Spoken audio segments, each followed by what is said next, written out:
بسم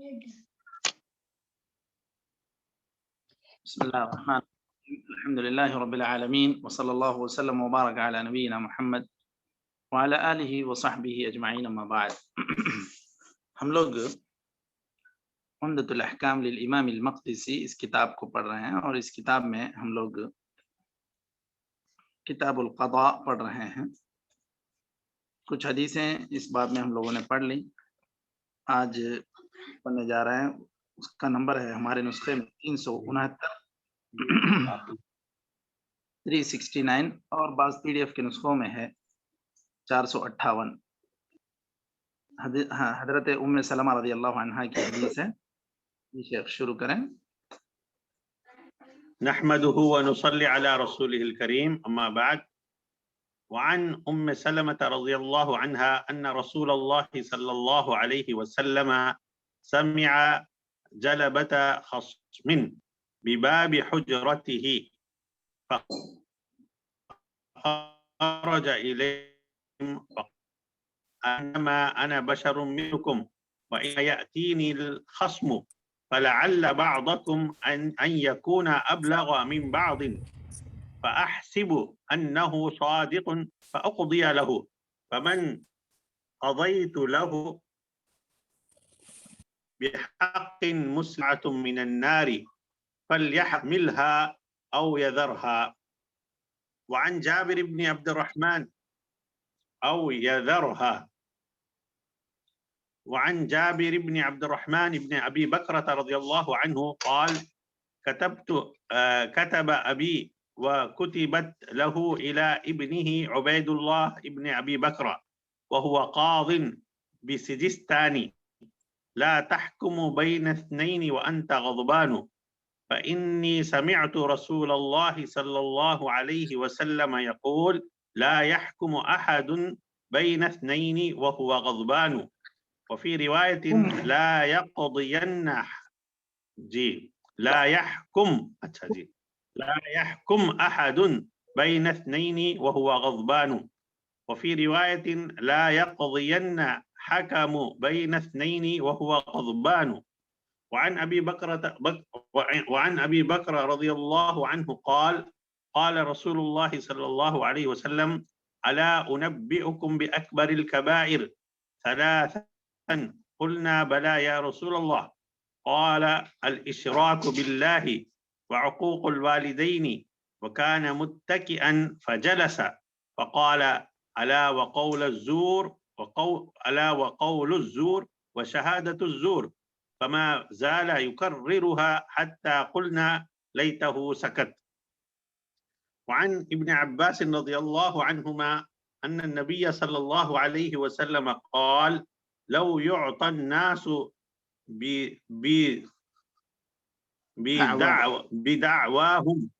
بدعواهم لادعى ناس دماء رجال لهم ولكن لادعى ناس دماء رجال وأموالهم ولكن اليمين على المدعى عليه. اس کے بعد کتاب الاطعمہ شیخ، یہیں تک کافی ہے؟ چلے، بسم اللہ الرحمن الرحیم، الحمد للہ رب العالمین، صلی اللہ وسلم وبارک علی نبینا محمد وعلی آلہ وصحبہ اجمعین، اما بعد۔ قبل اس کے کہ آج کے اس حدیث پر گفتگو ہو، حضرت ام سلمہ کی جو یہ حدیث ہے، حدیث نمبر 369 یا پی ڈی ایف کے نسخوں میں جس کا نمبر ہے 458، تو ہم لوگ کتاب القضاء میں، عمدۃ الاحکام کے کتاب القضاء میں یہ حدیث پڑھ رہے ہیں۔ اس سے پہلے جو حدیث گزری ہے کتاب القضاء ہی میں کل، اس میں بات تو تقریباً مکمل ہو ہی گئی تھی، پھر بھی مزید ایک آدھ جملہ اس تعلق سے ذکر کر دوں۔ حدیث نمبر 368 سے متعلق جو حدیث تھی حضرت عائشہ کی، حضرت عائشہ رضی اللہ عنہا کی جو حدیث تھی کہ ہند بنت عتبہ آپ صلی اللہ علیہ وسلم کی خدمت میں آئیں، اور انہوں نے ذکر کیا کہ ابو سفیان رضی اللہ عنہ نان و نفقے میں تھوڑی کمی کرتے ہیں، اس اعتبار سے وہ بخیلی محسوس کرتی ہے، تو آپ صلی اللہ علیہ وسلم سے انہوں نے اجازت چاہی تھی کہ وہ اپنے اور اپنے بچوں کے لیے حسب ضرورت کیا لے سکتی ہیں ان کے علم کے بغیر، تو اس میں آپ صلی اللہ علیہ وسلم نے انہیں اجازت دی تھی۔ اس حدیث سے کئی ایک مسائل مستنبط ہوتے ہیں، اس کا ذکر کل ان کا ذکر تو ہو گیا تھا۔ آج صرف یہ بات یہاں پر ذکر کرنی ہے کہ جو علماء کے درمیان اختلاف ہوا کہ کیا وہ فتویٰ ہے یا قضا ہے، تو بعض اہل علم کا کہنا ہے کہ وہ فتویٰ ہے، لیکن جو شارح عمدۃ الاحکام ہیں شیخ البسام، انہوں نے کہا کہ وہ قضا ہے۔ اور جو امام مقدسی ہیں ان کا خیال بھی کیا ہے مشائخ؟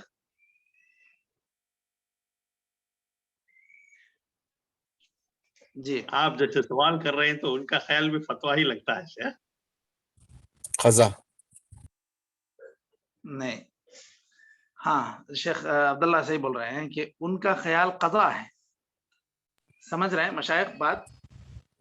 جی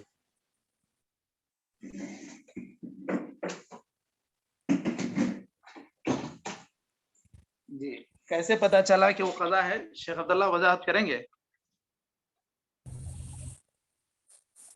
نہیں شیخ اچھا ٹھیک ہے، تقریباً بات تو آپ بتا دیے ہیں، بس اس کی توجیح یا اس کی وضاحت میں پوچھنا چاہ رہا ہوں۔ دیگر لوگ بھی بتا سکتے ہیں کہ امام مقدسی کا خیال ہے کہ یہ قضا ہے، کیسے پتا چلے گا؟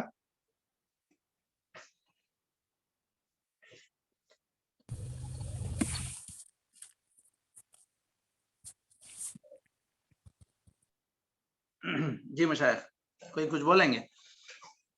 امام مقدسی کا خیال تو یہ ہے کہ یہ قضا ہے۔ کیوں؟ اس لیے کہ وہ اس کو کتاب القضاء میں ذکر کیے، سمجھ رہے ہیں؟ جی جی کتاب القضاء میں ذکر کرنا وہ اس بات کی دلیل ہے کہ وہ اس کو ایک قضا مانتے ہیں، ورنہ یہاں لانے کی کیا ضرورت ہے؟ اس کو تو باب آداب الفتیا یا کتاب الافتاء میں لے آتے۔ تو یہاں پر ذکر کرنے کا مطلب یہ ہے کہ ان کا خیال خود یہ ہے کہ یہ قضا ہے۔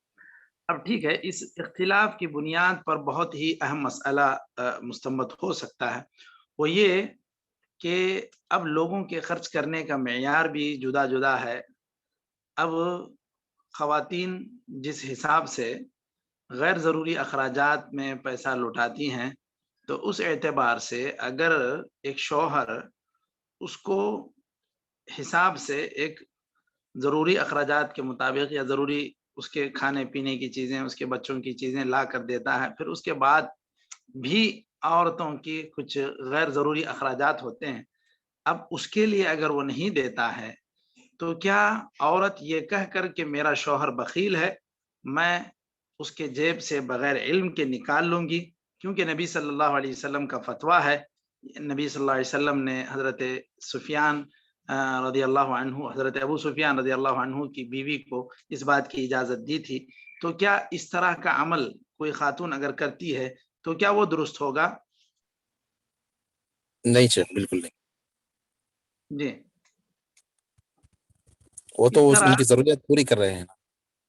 ہاں، جی اور یہ اسی لیے جو ہے علماء نے اس کو اختلاف کیا کہ شرعی فتویٰ اگر کہتے ہیں تو پھر ایک عمومی حکم ہو جائے گا، اور بغیر کسی ضابطے کے عورتیں کہیں اس کو بغیر سمجھے کہ شوہروں کے علم کے بغیر لینا نہ شروع کر دیں، تو یہ قاضی دیکھے گا کہ بھائی آپ کی جو آمدنی ہے، شوہر کی جو آمدنی ہے، مثلا شوہر کی جو آمدنی ہے اگر 5,000 تو وہ خرچ کرتا ہے 3-4 ہزار، تو پھر یہ کوئی بخیلی تو نہیں، وہ بچاتا ہے کچھ رقم، اس اعتبار سے کوئی بخیلی نہیں۔ تو یہ تو قاضی فیصلہ کرے گا، یہ قاضی دیکھے گا کہ اس کے ضروریات یہاں کے اس شہر میں کتنے روپیوں میں اخراجات، کتنے ریالوں میں اخراجات پورے ہوتے ہیں، تو اتنا اگر یہ پیسہ خرچ کر رہا ہے، اتنا مال یہ اپنے بیوی بچوں پر لٹا رہا ہے، تو کیا یہ بخیل شمار ہوگا نہیں ہوگا، یہ قاضی ہی فیصلہ کرے گا۔ اس اعتبار سے کہا گیا کہ یہ قضا ہے، اس کو ایک عمومی حکم نہ دیا جائے کہ ہر عورت اپنے حساب سے کچھ نہ کچھ شمار کر لے کہ نہیں ہمارا شوہر بخیل ہی ہے۔ تو یہ ایک ضابطے کے لیے اس کو قضا یا افتاء میں اختلاف ہوا ہے۔ تو بہرکیف حدیث کے جو الفاظ ہیں اگر ان کو بھی اچھے طور پہ سمجھا جائے تو یہ بات سمجھ میں آ جائے گی کہ عورت اگر اس کو فتویٰ مان کر بھی لینے کی کوشش کرتی ہے تو یہاں پر معروف کی اللہ کے رسول صلی اللہ علیہ وسلم نے قید لگائی ہے. تو معروف کا مطلب بالکل وہ ضرورت جو انسانی ضرورت ہے، کھانا پینا ہے، دوا علاج ہے، کپڑا ہے، یہ ساری چیزیں ہیں. اور بقیہ قاضی اسی طرح ایسے کچھ لوگوں کے اوپر بھی فیصلہ کرے گا جو غلط عادتوں کے شکار ہیں. مثلا دیکھیے آج کل تعلیم یافتہ لوگوں میں بھی، کچھ ناخواندہ طبقے میں بھی کچھ لوگ غلط عادتوں کے شکار ہوتے ہیں. تو پھر ایسے لوگوں کے جیب میں اگر وہ پیسہ رہے گا تو یقیناً وہ اس کو ایسے حرام کاموں میں لٹا دیں گے. تو ایسی صورت میں قاضی وہ دیکھ کر فیصلہ کرے گا کہ ان کو اس صورت میں اختیار دیا جائے یا نہیں دیا جائے. تو یہ ہر آدمی کے اعتبار سے، اس کے گھریلو حالت کے اعتبار سے قاضی فیصلہ کرے گا. کسی ایک کا فیصلہ سب لوگ یہ سوچ کر کہ بھائی ہماری حالت بھی اسی طرح کی ہے، ہم اس کو اپنا لیتے ہیں، ایسی بات نہیں. اسی لیے عمومی فتوے ایسے خاص کر خاندانی معاملات میں نہیں دیے جاتے ہیں. صرف یہ بات بتلائی جاتی ہے کہ اگر ایسی ایسی بات ہے تو پھر یہ حکم ہے، لیکن شخصی طور پر یہ ایک آدمی کے حق میں فیصلہ نہیں کیا جائے گا. مثلا زید اور عمر کے، زید کے اور اس کے بیوی کے تعلق سے کوئی بات سنے، اس طرح ایک عمومی حکم نہیں دیا جائے گا، اور وہ حکم عمر اور اس کی بیوی پر منطبق نہیں آئے گا کیونکہ دونوں کے حالات جدا گانا ہوں گے. تو اس اعتبار سے قضا اور فتویٰ یہ کہنے میں بہت سارے دیگر مسائل سامنے آتے ہیں. تو اس اعتبار سے جو حضرت ابو سفیان رضی اللہ عنہ کی بیوی کو اللہ کے رسول نے اجازت دی، واقعی وہاں پر وہ ضروریات تھیں جو ایک انسانی ضرورت ہوتی ہیں، اس میں کمی ہو رہی تھی، اس لیے اللہ کے رسول نے اجازت دی. اور آپ صلی اللہ علیہ وسلم نے جو اجازت بھی دی تو اتنی قید لگائی کہ معروف کے ساتھ تم لے لو. تو مطلب ایسا ہے کہ وہ ضرورت سے زیادہ پھر کسی غیر ضروری کاموں کے لیے وہاں سے پیسے بغیر علم کے نہ لیے جائیں. جی مشائخ، تو بات واضح ہو گئی جو کل کی حدیث سے متعلق تھی، حدیث نمبر 368 سے متعلق تھی. آج 369 لوگوں کو پتا ہے. کل کی حدیث سے پہلے بات واضح ہے مشائخ؟ جی جی الحمدللہ واضح ہے شیخ.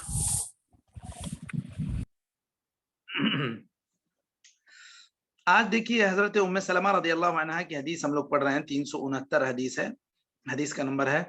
یہاں پر آپ صلی اللہ علیہ وسلم کا حال حضرت ام سلمہ بیان کرتی ہیں کہ ایک مرتبہ آپ صلی اللہ علیہ وسلم نے اپنے کمرے کے دروازے پر کچھ لوگوں کی آواز سنی، شور شرابہ سنا.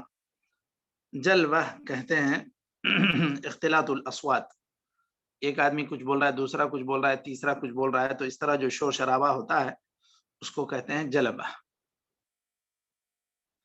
آپ صلی اللہ علیہ وسلم نے شور شرابہ سنا اپنے دروازے پہ تو نکلے باہر. پھر آپ صلی اللہ علیہ وسلم نے کہا دیکھو اب شور شرابہ تو یہاں ہو رہا ہے، فیصلہ آپ صلی اللہ علیہ وسلم اگر کرتے بھی ہیں تو اس کی بنیاد آپ صلی اللہ علیہ وسلم نے بیان کی. الا انما انا بشر مثلکم، میں تم لوگوں کی طرح میں بھی ایک انسان ہوں. کچھ لوگ کوئی اختلاف لے کر آتے ہیں، کوئی معاملہ ایسا ہوتا ہے کہ اس میں سے بعض کو کوئی بھی بات رکھنے میں ایک کیا کہتے ہیں بیان کرنے کا طریقہ اس کا واضح ہوتا ہے، وہ اپنی دلیل بھی مضبوطی سے رکھتا ہے. تو مجھے لگتا ہے کہ وہ سچا ہے اور وہ اس معاملے میں بجا ہے، درست ہے، حق پر ہے، اس لیے میں اس کے حق میں فیصلہ کرتا ہوں. پھر اگر کوئی آدمی حق پر رہتے ہوئے وہ بات اپنی کھلے طور پہ نہ رکھ سکے، صحیح طور پر وہ دلیل نہ جٹا سکے، بینہ نہ رکھ سکے، تو پھر ایسی صورت میں تو یوں میں جو فیصلہ کر دوں اور وہ اصل میں اس کی چیز نہ ہو تو وہ اس کے لیے حلال نہیں ہے. مثلا یہاں پر اگر کوئی آدمی کسی زمین کا معاملہ ہے، جائیداد کا معاملہ ہے، پیسے ہی کا معاملہ ہے، وہ اگر کیس جھوٹے طور پر جیت لیتا ہے اپنی چرب زبانی سے، تو کیا وہ چونکہ فیصلہ اس کے حق میں ہو گیا وہ اس کے لیے حلال ہو جائے گی؟ مثال کے طور پر مان لیں کوئی ایک گاڑی ہی ہے اور یا کوئی ایسی چیز ہے جیسے کوئی چھوٹی موٹی چیز بھی ہے، موبائل بھی ہے، ایسی ساری چیزیں اگر کوئی آدمی کیس جیت لیتا ہے اور اپنی بات قوت سے رکھتا ہے جس کی وجہ سے وہ کیس جیت لیتا ہے، تو کیا اب وہ چیز اس کے لیے جائز ہو جائے گی؟ نہیں شیخ، بالکل نہیں. ہاں، تو کیس گرچہ کہ وہ جیت لیا ہے، کیس اس کے حق میں ہو گیا ہے، اب قاضی کے اوپر اس میں کوئی گناہ نہیں. قاضی کے اوپر گناہ اس لیے نہیں کہ اس نے دلائل کو دیکھ کر فیصلہ کیا، اور جو آدمی جھوٹا تھا اس نے ہی بہت کڑے دلائل رکھے ہیں اور اس کی وجہ سے وہ کیس جیت لیا ہے. لیکن اللہ تعالیٰ کو صحیح علم ہے کہ وہ اس کی چیز ہے نہیں ہے، تو بہرکیف اگر کیس جیت بھی لیا ہو تو وہ اس کے لیے حلال نہیں. یہ بات اللہ کے رسول صلی اللہ علیہ وسلم نے کھل کر بیان کر دی. تو دیکھیے اس حدیث سے جو مسائل مستنبط ہو رہے ہیں اس میں سب سے پہلی بات کہ نبی کریم صلی اللہ علیہ وسلم کو غیب کا علم نہیں تھا. آپ صلی اللہ علیہ وسلم کو اگر کوئی بات اللہ تعالیٰ بیان کرتا اور وحی کے ذریعے سے بتلاتا تو آپ صلی اللہ علیہ وسلم کو اس کا علم ہوتا، ورنہ آپ صلی اللہ علیہ وسلم کو غیب کا علم نہیں تھا. کیونکہ آپ صلی اللہ علیہ وسلم اس کے اندر بیان کر رہے ہیں، ہو سکتا ہے کہ اگر میں نے کسی کے حق میں فیصلہ کر دیا ہو، وہ چیز اس کی نہیں تھی، تو اس کا مطلب یہ ہے کہ آپ صلی اللہ علیہ وسلم کو غیب کا علم نہیں. اگر غیب کا علم ہوتا تو آپ صلی اللہ علیہ وسلم خود بتلا دیتے کہ یہ چیز تو تمہاری نہیں ہے، گرچہ کہ تمہاری دلیلیں زیادہ قوی ہیں. جی مشائخ، بات واضح ہوئی ہے؟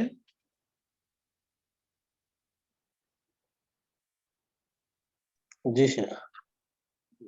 اسی طرح دوسری چیز یہ بھی ہے کہ آپ صلی اللہ علیہ وسلم بھی بشر ہونے کے ناطے فیصلے جو کریں دلائل کی بنیاد پر، اب یہ فیصلے اس کے اندر آپ صلی اللہ علیہ وسلم نے جو فیصلہ کر دیا وہ اس کو شرعیت نہیں عطا کرے گا. شرعیت عطا نہیں کرے گا اس معنی میں کہ اگر اس کی چیز نہیں ہے تو محض اس بنیاد پر کہ اللہ کے رسول نے یہ فیصلہ اس کے حق میں کر دیا، وہ چیز اس کی نہیں ہو جائے گی. ٹھیک ہے، بات واضح ہو رہی ہے مشائخ؟ جی استاد. اچھا، اسی طرح اس کے اندر ایک اور بات یہ بھی ہے کہ اس کے اندر حکام کے لیے یا ولاۃ الامور جو ہیں، قضات جو ہیں، ان کے لیے بھی ایک تسلی کی بات ہے.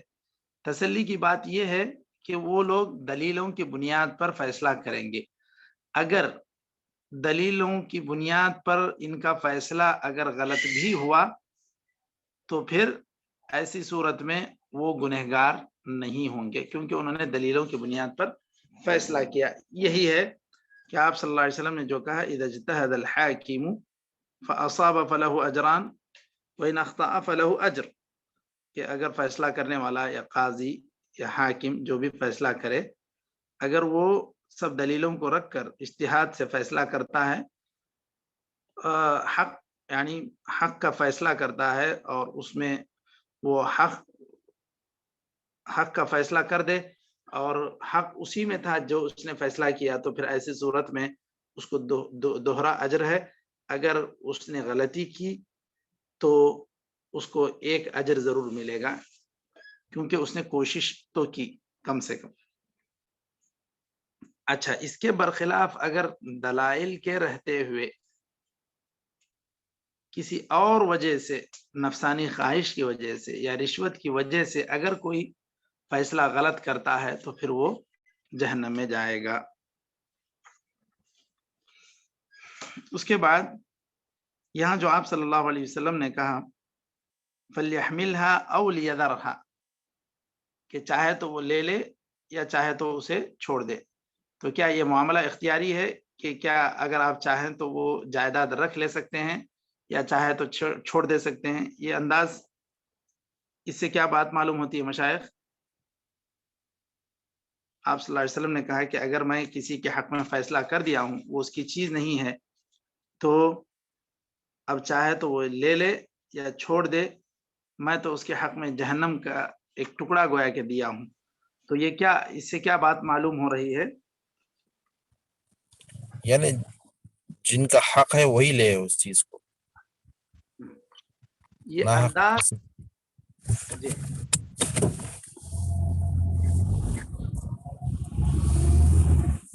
انداز ہے آپ صلی اللہ علیہ وسلم کا انداز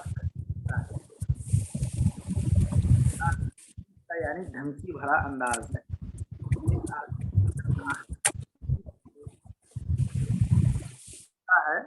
تو جو پھر ناحق لیتا ہے وہ جہنمی ہے. جہنم میں جائے گا.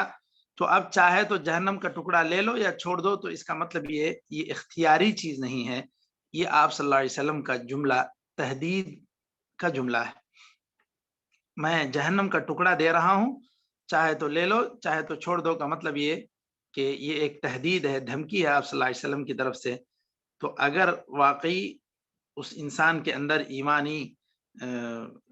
ایمانی اگر جذبہ ہو تو وہ ضرور ایسی صورت میں اس چیز کو چھوڑ دے گا, گرچہ کہ وہ کیس جیت لیا ہے یا قضیہ اس نے جیت لیا ہے.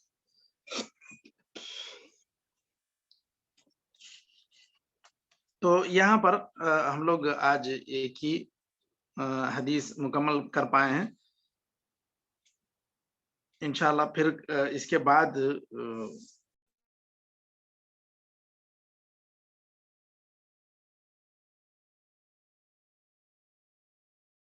شیخ میوٹ ہو گئے آپ آپ کا مائک جو بند ہو گیا.